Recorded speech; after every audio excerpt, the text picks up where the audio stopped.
प्रधानमन्त्री देउवा साँझ स्वदेश फर्किँदै 3 दिने भ्रमणका क्रममा उच्चस्तरीय भेटवार्तादेखि तीर्थयात्रासम्म।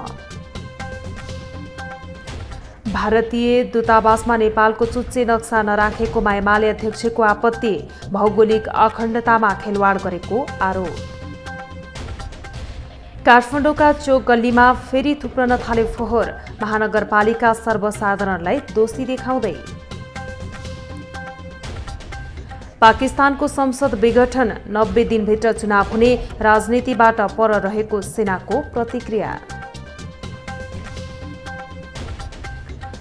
र त्रिदेशीय टी20 क्रिकेटको फाइनलमा भोलि नेपाल र पीएनजी भिड्ने, उपाधि घरमै राख्ने कप्तान लामिछानेको भनाई।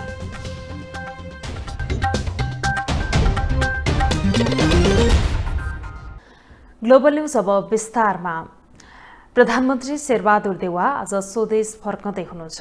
शुक्रबार दिउँसो भारतको नयाँ दिल्ली पुगेका प्रधानमन्त्री देउवाले उच्चस्तरीय राजनैतिक भेटवार्तादेखि तीर्थयात्रा समेत गर्नुभएको छ। हिजो समकक्षी नरेन्द्र मोदीसँग भएको भेटका क्रममा विभिन्न चार सम्झौता समेत भएको छ। प्रधानमन्त्री देउवा केही बेरमा नयाँ दिल्लीबाट काठमाडौँ आउँदै हुनुहुन्छ। भारत भ्रमणमा गएका प्रधानमन्त्री शेरबहादुर देउवा स्वदेश फर्कँदै हुनुहुन्छ। भारतीय प्रधानमन्त्री नरेन्द्र मोदीको निम्तोमा भारत पुगेका देउवाले उच्चस्तरीय भेटवार्तासँगै जयनगर कुर्थार रेलदेखि सोलु करिडोर समेत उद्घाटन गर्नुभयो। उहाँले आज बनारस पुगेर पूजाआजा समेत गर्नुभयो।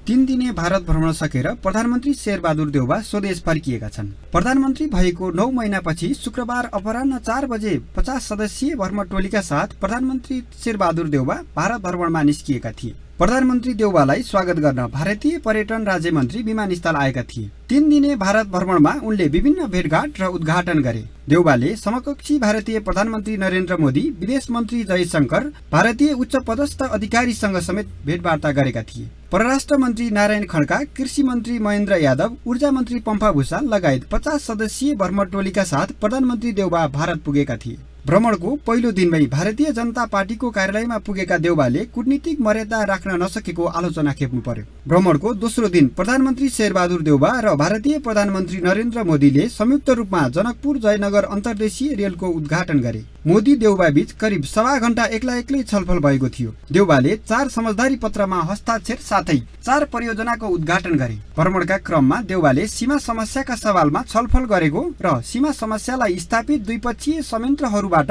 हल गर्न समेत प्रस्ताव गरेका छन्।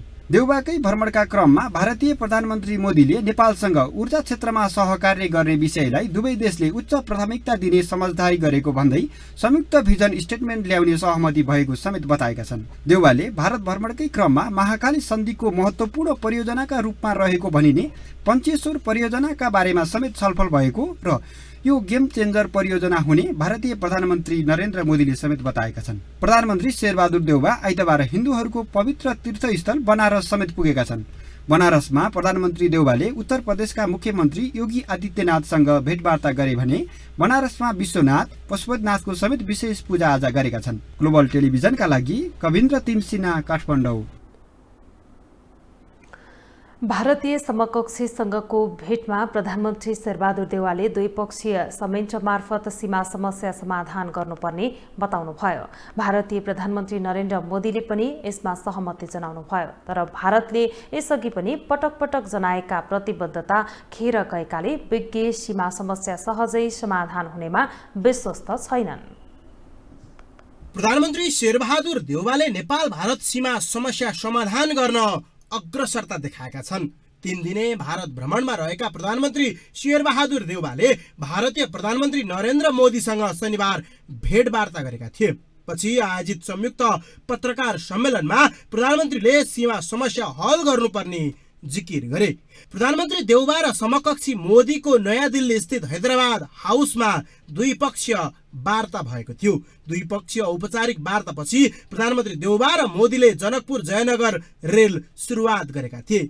यी सबै कार्यक्रम सकिएपछि दुवै प्रधानमन्त्रीले पत्रकार सम्मेलनलाई संयुक्त रूपमा सम्बोधन गरेका थिए। त्यही पत्रकार सम्मेलनमा प्रधानमन्त्री देउवाले सीमा सम्बन्धी समस्या तत्काल समाधान गर्नुपर्ने बताएका थिए।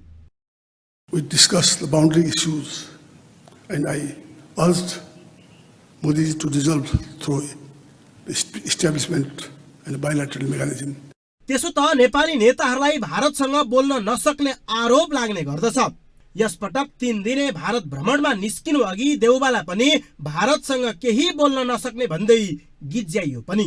चुनावको मुखमा भारत किन जानुभयो देउबाजी भन्दै प्रमुख प्रतिपक्षी दल नेकपा एमालेका अध्यक्ष केपी शर्मा ओलीले प्रश्न पनि गरेका थिए। त्यसो त यस अघिका यस्ता भ्रमणमा नेपाली नेताहरूले देखाएको निरहीपनका कारण उनीहरूलाई यस्तो आरोप लागेको हो। तर प्रधानमन्त्री देउबाले करिब 10 मिनट संयुक्त पत्रकार सम्मेलनमा बोल्दै सीमा विवाद हल गर्नुपर्ने आवाज उठाए। नेपाल भारत सहितका विश्वभरका मिडियाले खिचिरहेको र लाइभ देखाइरहेको उक्त सम्मेलनमा देउबाले भारतले चासो नदिएको उक्त विषय उठान गर्दा भारतीय प्रधानमन्त्री मोदीले भने देउबालाई हेरिरहेका थिए। तर देउबाले आफ्नो बोली र लेखेको स्क्रिप्ट बदल्न चाहेनन् र त्यो भव्य सम्मेलनमा आफ्नो कुरा प्रष्टसँग राखे। सरसर्ती हेर्दा भारत सीमा सम्बन्धी समस्या सहज ढङ्गले हल गर्न चाहदैन।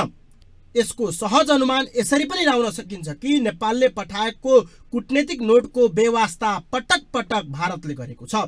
आखिर किन चाहदैन भारत नेपालसँग संवाद गर्न? त्यो कार्यको उद्गम निर्धारण हुने बित्तिकै कालापानी, लिपुलेक, लिम्पियाधुरा, गुटी, गुन्जी, नाबी, जोलिङकाङ कसको हो भनेर छिनाफाना हुन्छ। तर म भन्छु हेर्नुहोस्, अब नेपाल भारत सीमा जोडिएका सबै सिमानामा समस्या छ भन्दा फरक नपर्ला। लिम्पियाधुरा, लिपुलेक र कालापानी त्यसका प्रतिनिधि उदाहरणहरू मात्रै हुन्। त्यसो त यस अघिको केपी ओली नेतृत्वको सरकारले संविधान संशोधन नै गरेर लिम्पियाधुरा, कालापानी र लिपुलेक सहितको चुच्चे नक्सा प्रकाशन गरेको थियो। त्यही कुरा हल गर्नदेखि देशभरिका सीमामा देखिएको समस्या समाधान गर्न देउबाले अग्रसरता देखाए। यो सँगै अझ यी विषयको समाधानका लागि थप अग्रसरता आवश्यक देखिन्छ। क्यामेरामा सन्दीप डाँगीका साथमा विकास आचार्य, काठमाडौँ। अब पालो ग्लोबल भोइसको।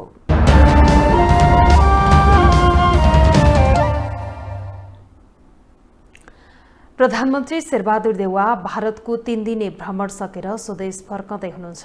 भारतीय समकक्षीसँगको भेटका क्रममा उहाँले सीमा समस्याबारे पनि कुरा उठाउनु भएको थियो। यसै सन्दर्भमा ग्लोबल भोइसमा आज हामीले सर्वसाधारणलाई सोधेका छौं, मेचिएका नेपाली भूमि फिर्ता हुनेमा कतिको विश्वस्त हुनुहुन्छ? उनीहरूले दिँदैन हैन, किन भन्दाखेरि नेपाल अब सानो सानो कुरो पनि इन्डियासँग डिपेन्ड भएर हुन्छ नि त हैन। आफ्नो मुलुकलाई केही पनि बोल्न सक्दैन। नेपालको राजनीति भनेको इन्डियासँग डिपेन्ड भइरहेको हुन्छ हैन। त्यही भएर अब लिपोले एक त के भन्दा नेपालीले आफ्नो यो जुन यो सीमामा भएको कुराहरूलाई आफ्नो उ गर्न सकेको छैन नि त। त्यो मेरो हो भनेर त्यसले क्लेम गर्न सक्यो नेपालले हैन, एउटा कुरा त। अनि अर्को कुरा भनेको त्यो ठाउँलाई चाहिँ जब इन्डियाले हात हाले भने त्यो छुट्टै हुने कि फेरि त्यो डेभलप चाँडै डेभलप पनि भइदिने। त्यो वरपर बस्ने त्यो जति पनि त्यो बासिन्दाहरू छ उनीहरू पनि अलिकति सुविधाहरू पनि पाउने हैन। तर अब नेपालले अब भनौँ त्यो लिपोलेक, लिम्पियाधुरा भन्ने जुन ठाउँ छ नि त, त्यो एरियामा बस्ने मान्छेहरूले त अब अहिले नेपाल सरकारले के गरेको त एक हिसाबले हेर्ने भन्दा है त्यो त केही गरेको छैन नि त फेरि हैन। त्यहाँको मान्छेहरू चाहिँ ठिक हो, तर हामी यहाँ बसेर चाहिँ लिपोलेक र यो त्यो जुन यो कालापानी त्यो एरिया चाहिँ हाम्रो भनेर यहाँ मात्र उफ्रेर त पनि त भएन हैन। त्यहाँको मान्छेले पनि एकचोटि त्यहाँको मान्छेको पनि त एउटा हुनु पर्यो। इन्डियाले उनीहरूले नेपाल सरकारले भन्दा धेरै राम्रो गर्छ, अभियसली उनीहरूले इन्डिया सरकारलाई नै उ गर्छ। अब हाम्रै जमिन हो त्यो है। अब उसले चाहिँ अब सेनाहरू राखिरहेको छ त्यहाँ हैन। त्यसको लागि अब उसले चाहिँ अब प्रधानमन्त्रीले अब वार्ता गर्नु पर्यो राम्रोसँग एकदम। अब यो यसको अब यो जमिनको लागि गरेर अब हैन हाम्रो नेपाली जनताले चाहिँ एकदम उ गरिरहेछ, विरोध गरिरहेछ। यसको लागि अब तपाईहरुले छोडिदिन पर्यो, यो हाम्रो चाहिँ जमिनै हुनु पर्यो भनेर प्रधानमन्त्रीले राम्रोसँग वार्ता गर्नु पर्यो। त्यो त सक्नु पर्यो नि, किनभनेपछि त्यो हाम्रो देश हो, हामीले चाहिँ देशमा दाबी गर्न सक्छौँ नि त। पुर्खादेखि हामीले चलाएको शासन ठाउँ हो त्यो। अचानक एउटा शक्तिशाली राष्ट्र भनेर, शक्तिशाली देश भनेर तपाईँको चाहिँ त्यसरी अर्काको देशलाई हराउन त मिलेन नि, हो कि होइन? त्यस कारणले गर्दा जुन कूटनीतिक ढङ्गले हुन्छ, कुन ढङ्गले हुन्छ, या अन्तर्राष्ट्रिय अदालतमा गएर हुन्छ, कुन ढङ्गले हुन्छ, त्यो चाहिँ हामीले आफ्नो देशलाई बचाउनको लागि हाम्रो प्रधानमन्त्रीले जुन भूमिका खेल्नु भएको छ त्यो खेलिरहनुपर्छ र जनताहरूले पनि साथ दिनुपर्छ त्यसमा। यो फिर्ता आउँला भन्ने कुरामा चाहिँ हामीलाई कुनै विश्वासै लाग्दैन, किनभने अब नेताहरूले आफ्नो जुन आफ्नो ठाउँमा गर्नुपर्ने कर्तव्यहरू त उनीहरूले कर्तव्य निर्वाह गर्न सकेको छैन। सानो सानो कुराहरू त्यो अब अन्तर्राष्ट्रियसँग जोडिएको सीमामा उहाँले त्यो गर्ला भन्ने जनता मैले नै विश्वास गर्दिनँ, अरू जनताले गर्दैन जहाँसम्म लाग्छ अरूले पनि गर्दैन। त्यसैले यो चाहिँ फिर्ता आउँला भन्ने चाहिँ अब नसोचे पनि हुन्छ, किनभने उहाँहरूले अब सानो सानो कुराहरू आफ्नो यता अब सहरतिरको सानो सानो अब महँगीदेखि लिएर अब हरेक कुराहरूमा उहाँहरूले त्यसको समाधान त गर्न सक्नुभएको छैन भने त्यो त उहाँहरूको धेरै ठुलो कुरा हो, त्यो उहाँले गर्नु सक्दैन। उहाँहरूको चाहिँ एउटा त्यो चाहिँ कस्तो। ग्लोबल न्युजमा अब एकैछिन ब्रेक।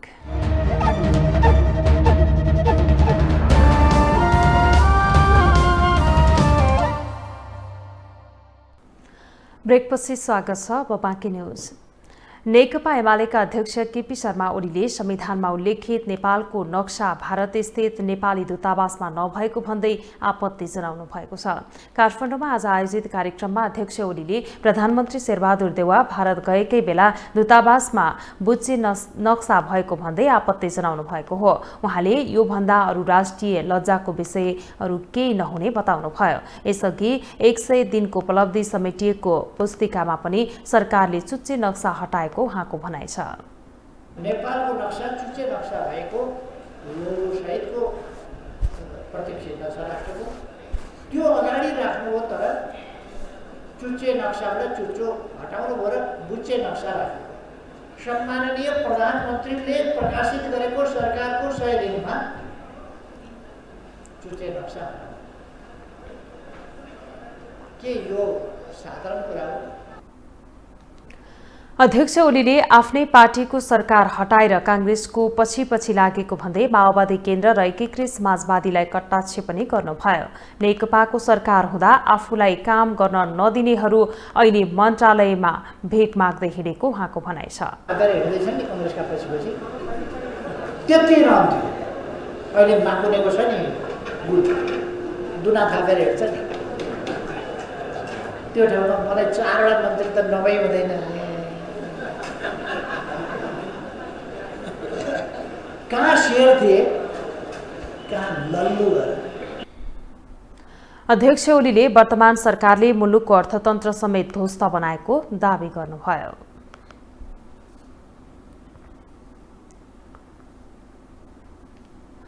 माधव कुमार नेपाल सहित 14 सांसद विरुद्ध एमालेका अध्यक्ष केपी शर्मा ओलीले दिएको रिटमाथि चैत 27मा सुनवाई हुने भएको छ। एमाले विभाजन गरेर एकीकृत समाजवादी गठन गर्दा अध्यक्ष ओलीले नेपाल सहित 14 सांसदलाई कारबाही गरी त्यसलाई मान्यता दिन सभामुख अग्नि प्रसाद सापकोटा समक्ष सिफारिस गर्नुभएको थियो, तर सभामुख सापकोटाले कारबाही गर्न नसकिने जवाफ दिएपछि अध्यक्ष ओलीले सर्वोच्च अदालतमा रिट दायर गर्नुभएको थियो। फागुन 29मा त्यसमाथि सुनवाई गर्दै ईश्वर खतिवडा र कुमार चुडालको संयुक्त एजालसले पूर्ण एजालसमा सुनवाई गर्न आदेश दिएको थियो। यो मुद्दा आज सुनवाईका लागि अनिल कुमार सिन्हा र नहकुल सुवेदीको संयुक्त एजालसमा तोकिएको थियो, तर यसअघि अन्तरिम आदेश दिने वा नदिने भन्ने सुनवाईमा आफू संलग्न भएको उल्लेख गर्दै न्यायाधीश सुवेदीले हेर्न नमिल्ने जनाएपछि चैत 27 का लागि अर्को सुनवाई तोकिएको हो।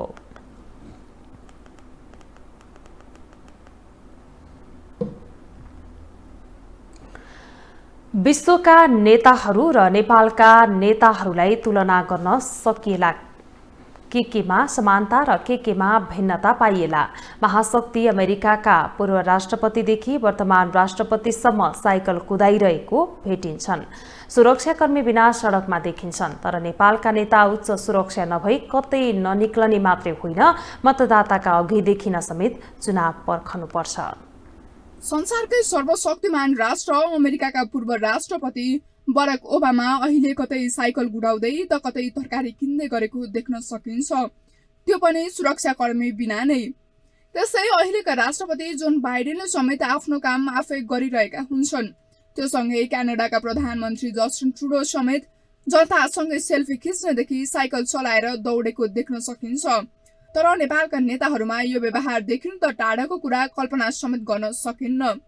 त्यसो त नेपालका नेताहरूले आफूहरूलाई जनताकै प्रतिनिधि हौ भन्न भने छाडेका छैनन्, तर पनि उनीहरूलाई सामान्य घामपानीमा छाता ओढ्न समेत दोस्रो मान्छे नै चाहिन्छ।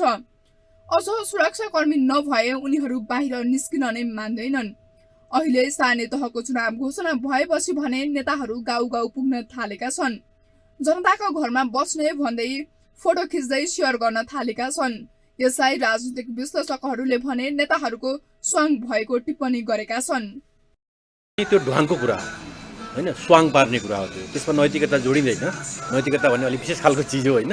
त्यो स्वाङ पार्नको लागि चाहिँ मैले अघि नै भने नि आफू चाहिँ त्यो सोसाइटीभन्दा माथि उठिरहेको छु भन्ने जुन फिलिङ्स छ, त्यो उहाँको चाहिँ साइकोलोजी डेभलप भएको छ। त्यसले गर्दाखेरि यहाँ चाहिँ उहाँहरू चाहिँ चुनावमा जानको लागि चाहिँ भोट माग्नको लागि जनतासँग जाने बेलामा चाहिँ केही नरम जस्तो देखिने होइन। र अझै पनि तपाईँ भन्नुहुन्छ भने चुनावमा जाने बेलामा कार्यकर्ताको चाहिँ पाक्ने भातको तपाईँको कसौडी र नेताको पाक्ने भातको कसौडी फरक हुन्छ होइन। बाहिर देखिने बेला सरल जस्तो देखिने, तर स्वभावतः उहाँहरूसँग के खालको चाहिँ तपाईँको साइकोलोजी डेभलप भएको हुन्छ भने मैले भनिसकेँ नै, यो सोसाइटीभन्दा म फरक हो र कार्यकर्ताभन्दा म फरक हो र फरक देखिनुपर्छ। र त्यो देखिनको लागि चाहिँ मेरो तपाईँको चाहिँ यो अस्वाभाविक खालको चाहिँ प्रदर्शन गर्नुपर्छ भन्ने छ। त उहाँहरूसँग के खालको चाहिँ तपाईँको साइकोलोजी डेभलप भएको हुन्छ भने मैले भनिसकेँ नै, यो सोसाइटीभन्दा म फरक हो र कार्यकर्ताभन्दा म फरक हो र फरक देखिनुपर्छ। र त्यो देखिनको लागि चाहिँ मेरो तपाईँको चाहिँ यो अस्वाभाविक खालको चाहिँ प्रदर्शन गर्नुपर्छ भन्ने छ। यो चाहिँ गलत कुरा हो। युक्रेनका राष्ट्रपति भोलोदिमिर जेलेन्स्की पुरै युद्धभरि नै जनतासँगै छन्। यता हाम्रा नेता भने आपतकालीन अवस्थामा आफ्नै सुरक्षामा खटिने गरेका छन्। कोरोना महामारीले जनता हैरान भएका बेला र कसैको साथ खोजेका बेला नेपाली नेताहरू भने आइसोलेसनमा बसेका थिए। भूकम्पका बेला समेत नेपाली नेताहरूलाई जनताले भेटाउन मुस्किल परेको थियो। यस मानेमा पनि हाम्रा नेताहरूले जनतासँग गतिले सामाजिक दूरी कायम गर्ने गरेको देखिएको छ। नेताहरू फुर्सदमा कहिले क्यारममा त कहिले जिपलाइनमा भेटिन्छन्, तर जनताका सामुन्ने भेट्न भने चुनाव नै पर्खनु पर्ने अवस्था छ। राजनीतिक विश्लेषकहरू भने नेताहरू जनताप्रति उत्तरदायी हुन नसक्दा मतदाताको सामु चुनावका बेला मात्र पुग्ने गरेको बताउँछन्। दिग्वान नेताहरू छन्, राजनेताहरू छन्, सरकारमा बसेका चाहिँ अधिकारी हुन्छन्, तर हाम्रो देशका नेताहरू जसरी तसरी सत्तामा पुग्ने, जनतालाई ढाँट्ने, जनताकै चाहिँ बलमा सत्तामा पुगिसकेपछि जनतामाथि चाहिँ उनीहरू अपहेलना गर्ने जो गर्छन्। यसको एक मात्र भनेको चाहिँ उनीहरू यो संकीर्णवादी सोच छ, राष्ट्रिय चिन्तन छैन, राष्ट्रप्रतिको वफादारीता र जनताप्रति उत्तरदायित्व नभएका कारणले उनीहरू चाहिँ यस मामिलामा चिप्लिँदै गएको प्रष्ट देखिन्छ। विकसित मुलुकहरूमा सरकार जोसुकैको होस् त्यहाँका नेताहरू सधैँ नै राष्ट्र र जनताप्रति उत्तरदायी हुन्छन्, तर नेपाल जस्तो अल्पविकसित देशका नेताहरू भने न त राष्ट्रप्रति सचेत छन् न त जनताप्रति उत्तरदायी नै। तर चुनावको छेको पारेर भने नेताहरू गाउँ गाउँ जान थालेका छन्। अबका केही दिनभित्रै फेरि नेताले गाई दुहेको, किसानको खेतबारीमा काम गरेको र जनताको घरमा उनीहरूले नै खाने खाना खाएको दृश्य देखिनेछ। ग्लोबल टेलिभिजनका लागि क्यामेरामा विजय ठकुराठीका साथमा सुस्मिता बानिया, काठमाडौँ। काठमाडौँ उपत्यकाका अधिकांश सडक पेटी र सडक यति बेला फोहोरका डङ्गुरले भरिएका छन्। कुनै पनि चोक छैन, गल्ली छैन जहाँ फोहोरको थुप्रो नहोस्।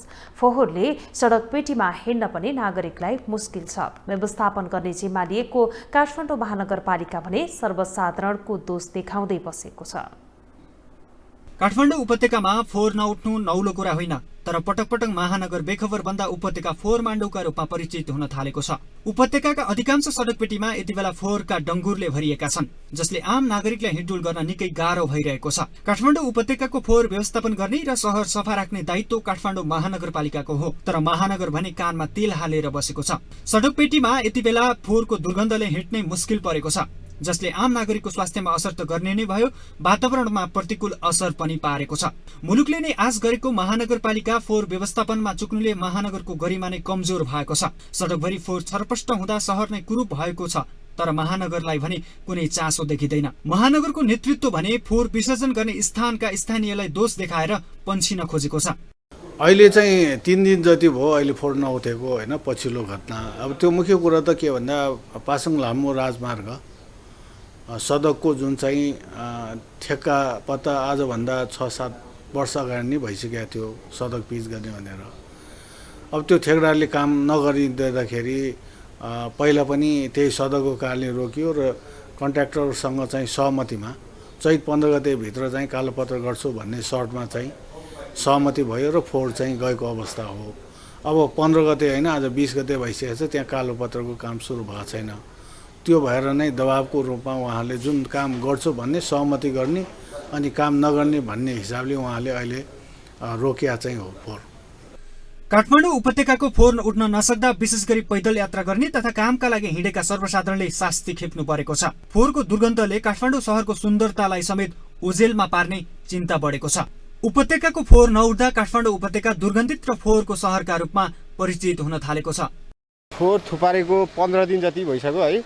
हामीले यहाँ पसलबाट बारम्बार फोन गर्दा पनि अब निकायले चाहिँ के भन्छ भन्दाखेरि अहिले पानी परिरहेछ, सडक अनि अवरुद्ध छ, त्यही भएर घाम लागेपछि मात्रै आउँछ भनेर भन्छ। अनि कहिले फोन गर्दाखेरि भोलि आउँछ भन्छ। पटक पटक 3-4 चोटि भइसक्यो है फोन गरेँ, अनि त्यही रियाक्सन उताबाट त्यही आउँछ, आउने चाहिँ होइन। अब यहाँ संविधान सभाको गेट अगाडिको फोहोर हो यो होइन, यो सबैको नजर पुग्ने ठाउँ हो, तैपनि उठाउन सकेको छैन। अब के कारण हो? अहिले दुर्गन्ध त अहिले यसै नै फैलाइ नै हाल्छ। त्यहीमाथि अब अहिले कोरोनाको महामारी यस्तो छ, त्यही बेलामा पनि अब यस्तो फोहोर यसरी छोडेको छ, उठाएको छैन। काठमाडौँ महानगरभित्र मात्रै 500 मेट्रिक टन तथा अन्य ठाउँमा 400 मेट्रिक टन गरी काठमाडौँ उपत्यकाबाट दैनिक 900 मेट्रिक टन फोहोर निस्किने गर्दछ। दिनमै 900 मेट्रिक टन फोहोर निस्किने गरेको महानगरभित्र महिना दिनसम्म पनि फोहोर उठेको छैन। ग्लोबल टेलिभिजनका लागि क्यामेरामा सन्दीप डाँगीका साथमा विनोद विक्रम भण्डारी, काठमाडौँ। अब बिजनेस न्यूज।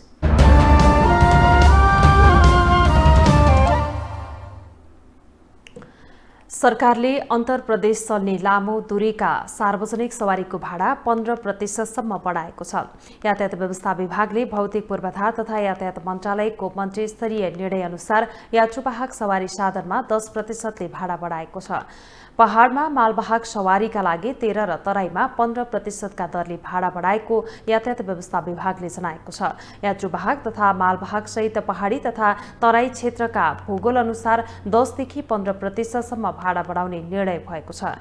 पेट्रोलियम पदार्थमा भएको मूल्य वृद्धिलाई आधार बनाएर लामो दूरीमा चल्ने सवारीको भाडा बढाउने निर्णय गरेको सरकारले जनाएको छ। सवारीको वैज्ञानिक भाडा समायोजन गर्ने व्यवस्था अनुसार अहिलेसम्म पेट्रोलमा 5 रुपैयाँ मूल्य घटबढ भएपछि भाडा समायोजन गर्नुपर्ने व्यवस्था थियो, तर सो व्यवस्था प्रभावकारी नभएपछि विभागले 5% मूल्य घटबढ भए मात्रै समायोजन गर्ने व्यवस्था गरिएको हो।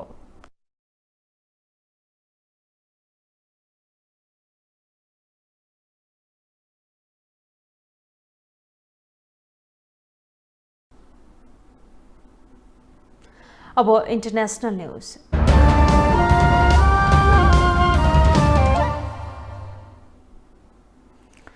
पाकिस्तानको संसद विघटन भएको छ। प्रधानमन्त्री इमरान खानले सिफारिसमा पाकिस्तानका राष्ट्रपति डाक्टर आरिफ अलवीले राष्ट्रपतिले संसद भङ्ग गर्ने प्रधानमन्त्री खानको सिफारिस स्वीकृत गरेको राष्ट्रपतिको सचिवालयले जनाएको छ। राष्ट्रपति अलवीले पाकिस्तान गणराज्यको संविधानको धारा 48(1) बमोजिम नेशनल एसेम्ब्ली भङ्ग गर्ने प्रधानमन्त्री इमरान खानको सिफारिस स्वीकृत गरेको सचिवालयले जनाएको हो। अब पाकिस्तानमा 90 दिनभित्र आम चुनाव हुनेछ।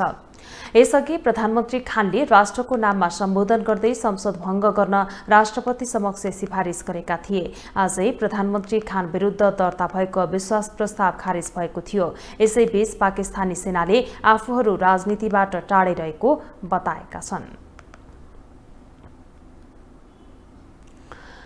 अविरल वर्षापछिको बाढी पहिरोमा ब्राजिलको रियो दि जेनेरियो राज्यमा 14 जनाको मृत्यु भएको छ।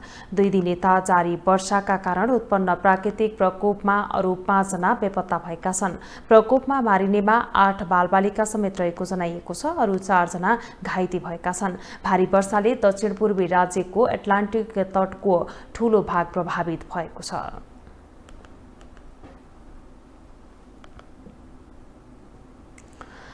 युक्रेनको माइकोलाइभ शहरमा रुसी सेनाले रकेट आक्रमण गरेको छ। रुसी आन्तरिक मामिला मन्त्रालयले केही रुसी रकेटले माइकोलाइभ क्षेत्रमा हमला गरेको जनाएको हो। सामाजिक सञ्जाल टेलिग्राम मार्फत मन्त्रालयका सल्लाहकार एन्टोनी गेरेसेटले जानकारी दिँदै रुसी रकेट आक्रमणका कारण माइकोलाइभ बन्दरगाह प्रभावित भएको बताए। हाल रुसले कृष्ण सागरको तटमा रहेको युक्रेनी बन्दरगाह आदेसा माइकोलाइभ जस्ता शहरमा अत्याधिक हमला गरेको अन्तर्राष्ट्रिय सञ्चार माध्यमले जनाएका छन्। अब स्पोर्ट्स न्यूज।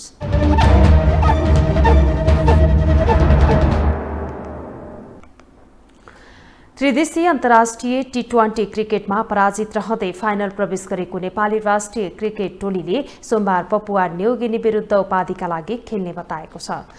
श्रीलङ्काको ट्रफी सार्वजनिक कार्यक्रममा आज नेपाली टोलीका कप्तान सन्दीप लामिछानेले फाइनलमा पनि सुखद नतिजालाई निरन्तरता दिँदै उपाधि घरमै राख्ने बताएका हुन्। घरेलु दर्शकमाझ खेल्न सहज हुने र आफूले 100% दिएर उपाधिका लागि खेल्ने बताएका छन्। अनि अब हामी बारम्बार भन्दै आइरहेको छौँ कि उहाँहरू चाहिँ हाम्रो लागि एउटा स्ट्रेन्थ जस्तै हुनुहुन्छ, 12th म्यान जस्तै हुनुहुन्छ हाम्रो लागि। सो हामी जहिले पनि we are down they come and cheer us होइन, cheer for us. So it's is a blessing for भनौँ Nepal cricket to have such an amazing kind of audience जसले चाहिँ सधैँ हाम्रो लागि चाहिँ त्यहाँ उपस्थित हुनुहुन्छ र हाम्रो लागि चियर गरिराख्नुहुन्छ। यस्तै पिएनजीका कप्तान आसाद भालाले पनि अघिल्लो 2 खेलमा भएको गल्ती सुधार गर्दै उपाधि उचाल्ने लक्ष्यसहित नेपालको सामना गर्ने प्रतिक्रिया दिएका छन्। नेपाल र पिएनजी बीचको फाइनल खेल कृतिपुर स्थित त्रिवे क्रिकेट मैदानमा दिउँसो 12:30 बजे हुनेछ।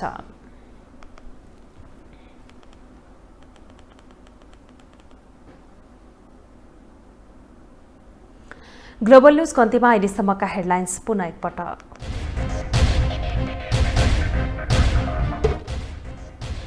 प्रधानमन्त्री देउवा साँझ स्वदेश फर्किँदै 3 दिने भ्रमणका क्रममा उच्च स्तरीय भेटवार्तादेखि तीर्थयात्रासम्म। भारतीय दूतावासमा नेपालको चुच्चे नक्सा नराखेकोमा एमाले अध्यक्षको आपत्ति, भौगोलिक अखण्डतामा खेलवाड गरेको आरोप। काठमाडौँका चोक गल्लीमा फेरि थुप्रिन थाल्यो फोहोर, महानगरपालिका सर्वसाधारणलाई दोषी देखाउँदै। पाकिस्तानको संसद विघटन, 90 दिनभित्र चुनाव हुने, राजनीतिबाट पर रहेको सेनाको प्रतिक्रिया। र त्रिदेशीय टी20 क्रिकेटको फाइनलमा भोलि नेपाल र पिएनजी भिड्ने, उपाधि घरमै राख्ने कप्तान लामिछानेको भनाई।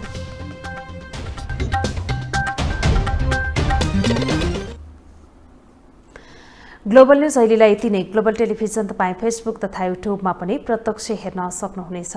ग्लोबल टेलिभिजन हेर्दै गर्नुहोला। नमस्कार।